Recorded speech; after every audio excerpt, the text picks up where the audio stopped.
Welcome to Rhyme with Cars. What did you do this weekend? What did you do this whole last week? I didn't sleep. No, so we just got back from the Big Bend Open Road Race. So anyways, we got to the hotel, got unloaded. Then we had to be at the registration, which is back in Sanderson. I don't know, it was early in the morning. It wasn't 5, but 6, 7, or even if it was 8, it's over an hour drive, because they're going to be out there watching for speeders when there's a race on that road later in the week. So you have to putz your way on down there in your car for registration and tech and all that. And so they had a car show for the town. The town's super into it, like both towns. Like, really? There's like signs everywhere. Like our hotel had like checkered flags all over and tablecloths. And, like all the businesses with signs, welcome racers. Like they're way into it, like totally into it.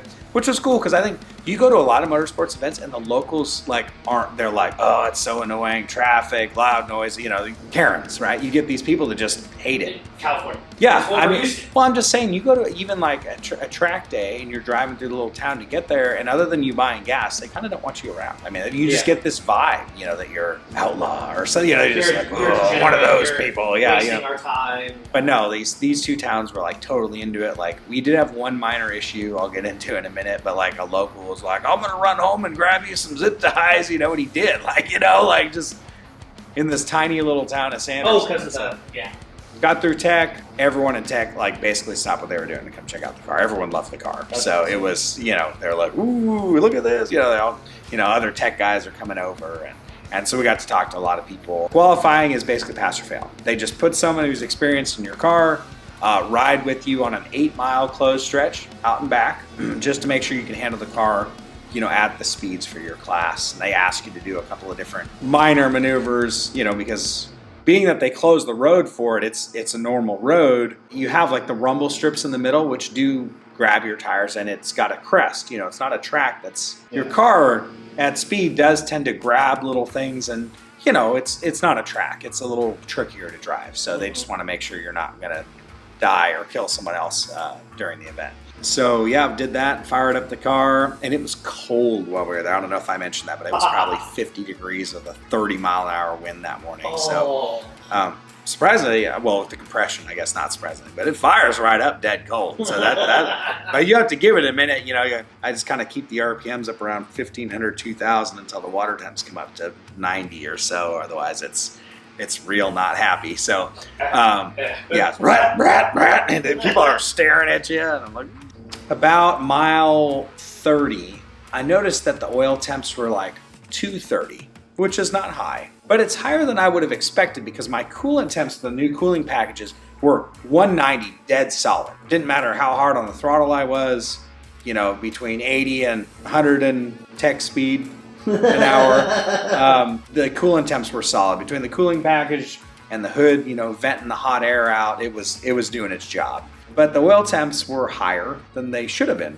And as I continued, I started getting more concerned when they hit 250 and kept climbing into 260. And I'm thinking like, oh, I might be the guy pulled over on the side of the road, because I'm not going to cook my motor for the sake of finishing this event. Mm-hmm. But coming up towards the end, we did hit 275 degrees on our oil temps, that was about where I was about ready to call it quits. We certainly weren't going to let it get anywhere near 300. So I believe we have a restriction somewhere. Either it's in the valving for the AccuSump, it tees in there. Maybe the check valve is restrictive, or maybe my thermostat in my oil, like the oil filter housing area, there's a thermostat that allows the oil to go to coolers. Like it bypasses the coolers when the engine is cold so that the oil heats up, and then it's supposed to flow the oil through them once it's hot. Maybe that's not working properly, but that's the only issue I had at the event. But we'll obviously have to check that out before we do the one lap where we'll be driving many, many, many miles. And for us, if we exceeded a certain speed, they disqualify you and will not let you run back. Even to get back to Fort Stockton, you have to take a highway all the way around. And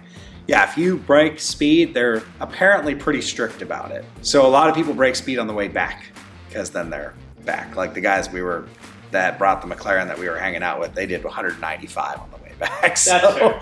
That's fair. And they didn't care that they got disqualified. I did not break the rules. Wasn't sure if this is an event that we were going to repeat, but I wanted to make sure that everyone, was not opposed to us coming back if we wanted to. Get back to the trailer, just rest for a bit, because honestly, I didn't even sleep the night before. I had to get up so early. Put the car on the trailer, and my buddy Ryan is like, hey, you're missing a taillight. Nah, what are you talking about? Sure enough. But I'm like, yeah, sure enough, I'm missing the taillight. Well, I guess I drove the taillights off of it. But nonetheless, finished driving on the car, and I'm walking around the parking lot. And where I had the car parked right before we put it on the trailer, I look, and like 10 feet away from there, there's this piece of plastic sitting on the ground. So I walk over. It's half of the taillight. So the base with all the LEDs in it. I'm like, oh, there's my taillight. So I pick it up and I go, well, if this fell out right here, where's everything else? And it was super windy. So like there was a field next to the parking lot. I found like the outer lens in that field, and there was like 3 other pieces on the inside of it.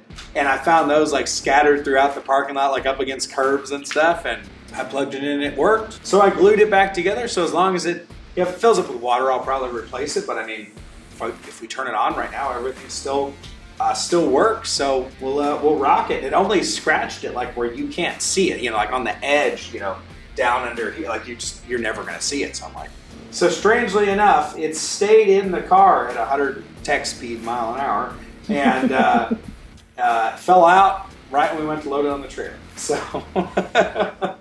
How badly did you need a navigator at this event? It would have been very helpful to have a navigator. I think of a navigator in like rally, or even like we did SCCA rally, which was like on city streets. You're not supposed to speed. You're supposed to be places that kind of similar, like in a certain time, and that's helpful. Do you have someone like have instructions, but you're changing roads and stuff for that. Rally, you're flying over crests and turns and all that. Makes sense.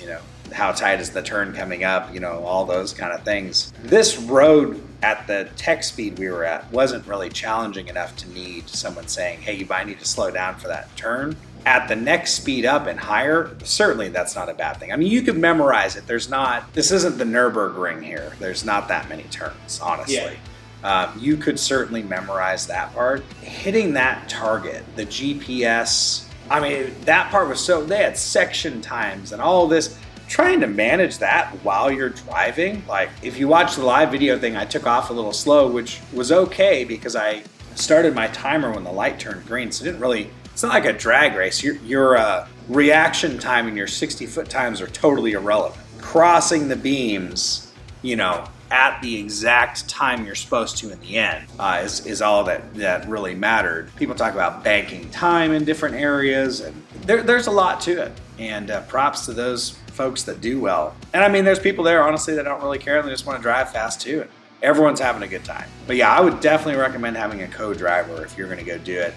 And it is more challenging than it sounds. I'll definitely say that. I definitely recommend the Big Bend Open Road Race if you're looking for an event. It's probably not as stressful on your car as like a track day. You still get to get on it. Some great scenery, amazing people. It's a road that's closed and you get to drive fast. How can you go wrong? It really was an enjoyable event to go to. Very competitive, but not in the traditional motorsports competitive, cutthroat, kind of way. Just very community, oriented event. So, yeah, it kind of has a different feel too because it's a road. And you're going way faster than you're supposed to. And that has its own like thrill to it. It's like, I'm not supposed to be doing this kind of a, So I think everyone enjoys that aspect of you see the cops sitting there like blocking a road. So you can just go, you're waving at them at 130. Like I was just doing one of these. So keeping your hands on the car. But yeah, it's definitely not like a track. If you like getting out and driving your car and, a challenge, it's fun.